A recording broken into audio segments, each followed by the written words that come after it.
There was a tweet that was widely circulated among the publishing and writing communities on Twitter this week that I wanted to talk about because the topic was something that is so important to any aspiring author.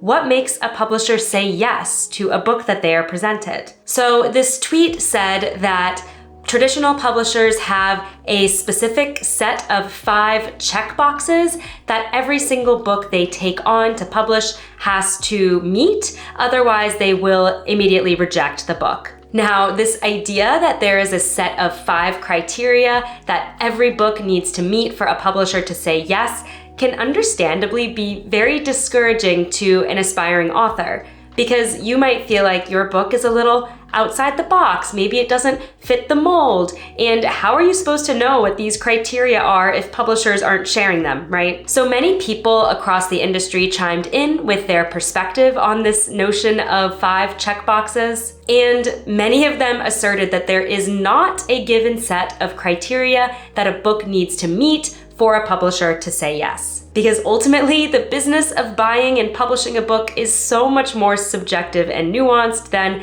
a simple checklist of 5 criteria. That said, there is of course certain things that publishers are looking for and certain steps that a book must go through in order to get a book deal. So today I want to offer my insight on what publishers are looking for based on my experience being on the acquisitions editorial team at Random House. I was there seeing book deals get made and hearing conversations editors and literary agents and publishers are having, so I'm going to distill some of those insights for you. If you are at all interested in the book publishing industry or you're working on a book, I recommend subscribing to my channel. Every week, I either talk about the industry like this video, or I give specific tips on how to strengthen your manuscript, particularly if you're working on a novel. If you do have a work in progress, I also have a free resource for my YouTube community called my Story Self-Assessment Worksheet. It is a fun, simple, easy way to see your manuscript from a new perspective and pinpoint some of the strengths and weaknesses in it. Downloading that is going to sign you up for my newsletter, where I have exclusive interviews with publishing industry professionals, including literary agents and successfully published authors. And they're giving some amazing insights, so you don't want to miss out on all of that. So now that we know there is not a specific set of 5 checkboxes or criteria that a book has to meet to be published, let's talk about the frameworks that publishers do use to evaluate whether a book is going to get a book deal and is worth offering money for, or something that they want to reject. The first thing that a publisher needs in order for a book deal to happen is for an editor on the team to love the book. Once you get your literary agent, their job is to find editors at publishing houses who would be a good match for that book. And when we are talking about big 5 publishing houses, which include Penguin Random House, Macmillan, Hachette, HarperCollins, and Simon & Schuster, each of those publishing houses are divided into a set of imprints. There are hundreds of different imprints out there, and all of those imprints have editors that work in certain specialties.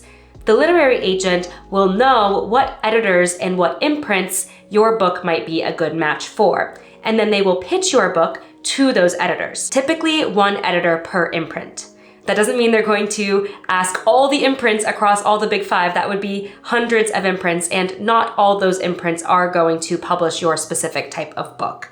But they will likely pitch maybe somewhere between 5 to 12 editors to start. It is kind of akin to querying all over again, except it is now your agent pitching your project to editors at publishing houses versus you pitching your project to literary agents. So the first step in having a publisher say yes to you and your book is to have an editor at the imprint say that they want to work on it. This editor is going to be your point person, ushering your book all the way through the publication process.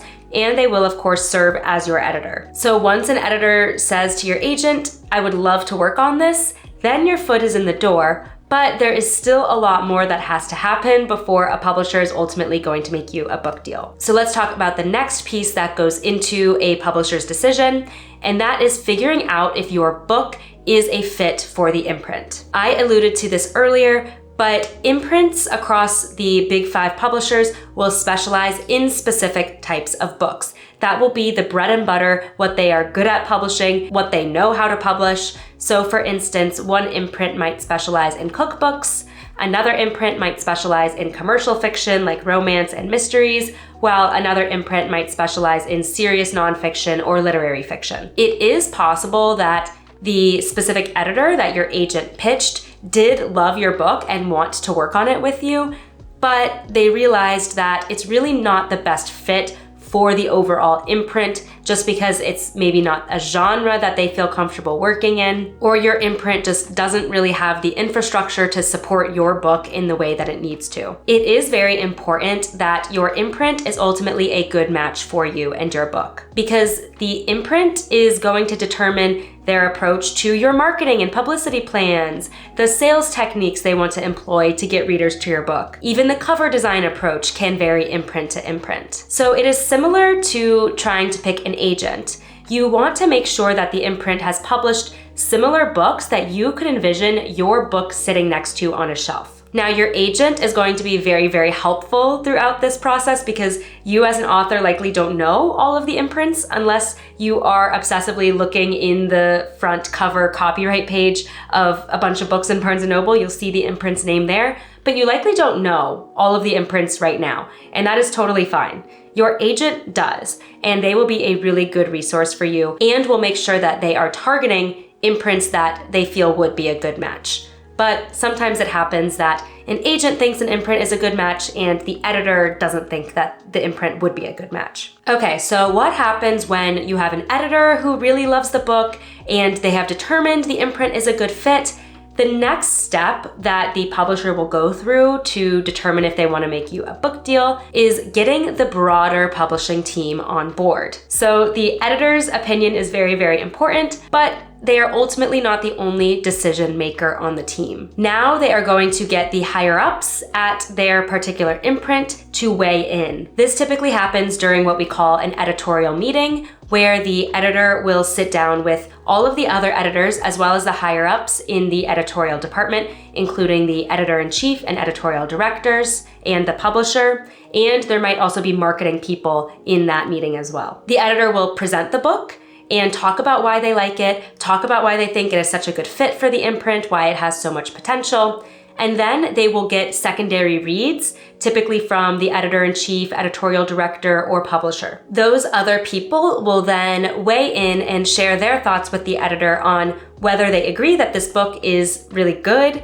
and has a lot of potential, or whether they have some concerns about it. Now, ultimately, it's unfortunate, but a lot of book deals do fall through at this stage, because even if an editor really wants to move forward, they will be shut down if the higher ups say that it's not going to be a good fit. I did see this happen when I was in the industry. An editor really wanted to move forward with a book, but the rest of the team just couldn't get on board, and then they ultimately weren't able to make an offer. Now, this is something that might sound really bad to you as an author, and it definitely doesn't feel good if you find out that an editor couldn't get the support they needed to make you a book deal, but I want you to know that it doesn't speak at all to your ability as an author or even the potential of your book. Ultimately, there are a lot of cooks in the kitchen in publishing, and some of this is just ultimately going to be out of your control. Now, on the flip side, I hope this makes you feel really excited when you do get a book deal, because that means that not only your editor loved your book,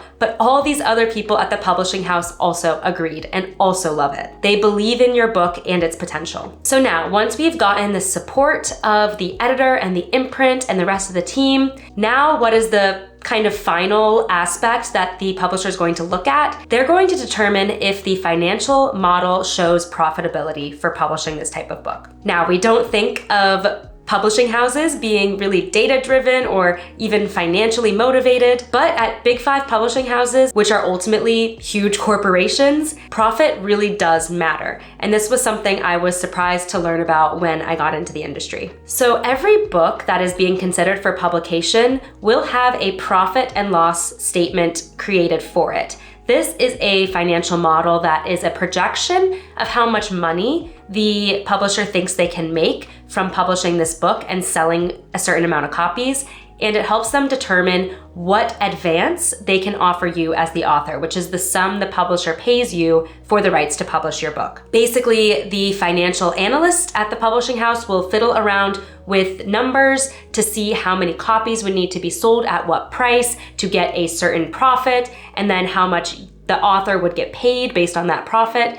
And this is where comparable titles become very important, because to get the projections of what a book might sell, the publishing team uses comparable titles. So they will say, this book was published in the past couple of years, and it's similar to this book that we are looking at. Let's see how many copies it sold, and then base our projections off of that. Ultimately, if the finance team can't find a way for the book to be profitable, it may affect if the publisher wants to move forward with you. So what can happen here if you have a situation where multiple publishers are bidding for your book, the financial model becomes very important, because perhaps on the first iteration of the model, they were going to offer you $30,000, but now there has been another publisher who's coming in saying, I'm gonna offer you $50,000. So this first publisher is going to go to their financial model and see if they can still be profitable if they also offer you $50,000.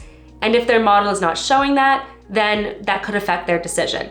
That is just a really basic way of thinking about it. There's obviously so much more that goes into a decision, and it is totally possible that maybe a publisher is going to still offer you a book deal even if the model isn't showing profitability. But in a lot of cases, the finances are going to be considered. If you want to dive into more of the specifics of how book deals work and how authors get paid from publishing houses, check out my other video on Book Deals 101. I hope this helped you better understand what publishers are looking for when they are considering a book project, and relieved you of the idea that you have to check certain criteria in order to get published. Let me know in the comments where you're at on the publishing journey and what questions you have about it. I'd love to help you out. And if you're looking for an overview of how to get a book deal with a Big 5 publisher, I have another video that walks through step by step what you'll need to do. If you found this video helpful, please hit that like button and subscribe if you haven't already, and don't forget your free story self-assessment worksheet in the description below. Thanks so much for watching, and happy writing.